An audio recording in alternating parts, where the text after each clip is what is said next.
मंदिर के बाहर निकलते ही अनिरुद्ध की नजर एक बुजुर्ग पंडित जी पर पड़ी। वह ठिठक कर उनके पास गया। सुनिए, यहाँ पास ही पुरोहित जी रहा करते थे, क्या आप उनके बारे में? पंडित जी ने उसे गौर से देखा। किसका पूछ रहे हो बेटा? उन्हें तो गए बहुत साल हो गए। अनिरुद्ध थोड़ा सिहर गया। जी, जानता हूँ। बहुत बुरा हुआ था उनके साथ, भगवान ने बड़ी परीक्षा ली। लेकिन तुम कौन हो बेटा? मैं उनका बेटा समझ लीजिए, कहते कहते उसका गला भर आया। पंडित जी की आंखों में पहचान चमक उठी। अरे अनु, अनु हो तुम? कितने बड़े हो गए। तुम्हारे पापा कैसे हैं? क्या करते हो आजकल? अनिरुद्ध मुस्कुरा दिया। मतलब आपने पहचान लिया मुझे? तुम्हारी बचपन वाली शरारतें कैसे भूल सकता हूँ। आज इतने साल बाद अपनी माँ की याद आई। याद तो हमेशा आती थी, बस हिम्मत नहीं होती थी। कैसी है वो? कहाँ है? कोई साथ या आज भी अकेली? पंडित जी ने सांस भरी। बहुत साल ससुर जी जीवित रहे, उन्हीं की सेवा में लगी रही।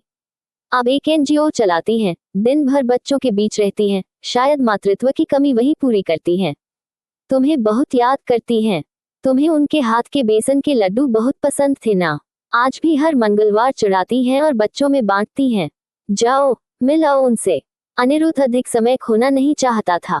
जब वह पहुंचा, कमरे के बाहर से वही मधुर मिश्री गुली आवाज सुनाई दी। और सारे बच्चे हंसकर बोले, अनिरुद्ध भैया।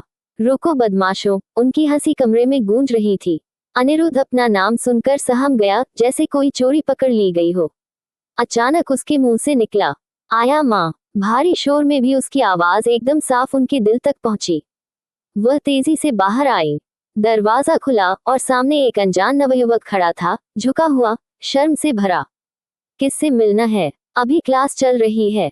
उनके चेहरे पर उम्र के चिन्ह तो थे, पर ममता और वही पुरानी कांति जस की तस थी। कौन है आप? किससे मिलना चाहते हैं? अनिरुद्ध ने सिर झुकाकर कहा। आपसे। उन्होंने तुरंत पहचान लिया। उंगलियां उसके बालों में फिराते हुए रो पड़ी। गलती की सजा मिलनी ही चाहिए। कहाँ थे इतने साल? एक दिन भी अपनी माँ की याद नहीं आई। सब यहाँ ही पूछ लोगी। वे हंसी और बच्चों से बोली, ये वही नटखट अनिरुद्ध है, जिसकी कहानियां मैं तुम सबको सुनाती थी। अंदर ले गई। कमरा बिखरा था। माँ, ये क्या हाल है? आप तो घर को हमेशा सजा कर रखती थी। तब बिखेरने वाला था तो समेटने में भी मजा आता था। अब क्या बचा है? मैं और मेरी तन्हाई। बताओ, आज इतने साल बाद माँ की याद कैसे आई? माँ, जीवन का एक बड़ा निर्णय लेना है।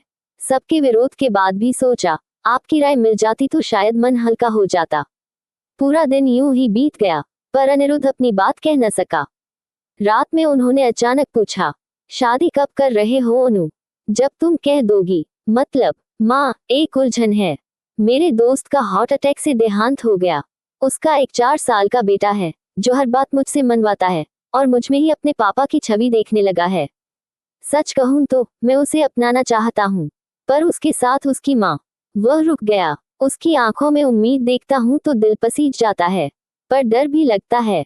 आप इस दर्द से गुजरी हो माँ, मुझे बताएं मैं क्या करूँ? वह बोली, चलो, सुबह बात करेंगे। रात भर उसकी यादें उन्हें झकझोरती रहीं। कैसे 6 महीने के अनिरुद्ध को उसकी माँ विदा कर गई थी, कैसे वह उसे अपनी छाती से लगाए घूमती थी, कैसे विजय की परछाई से मन जुड़ता चला गया था, पर समाज के डर ने सब रास्ते रोक दिए थे। सुबह तक सब कुछ उनके भीतर फिर जिंदा हो चुका था। अनिरुद्ध चाय बना रहा था।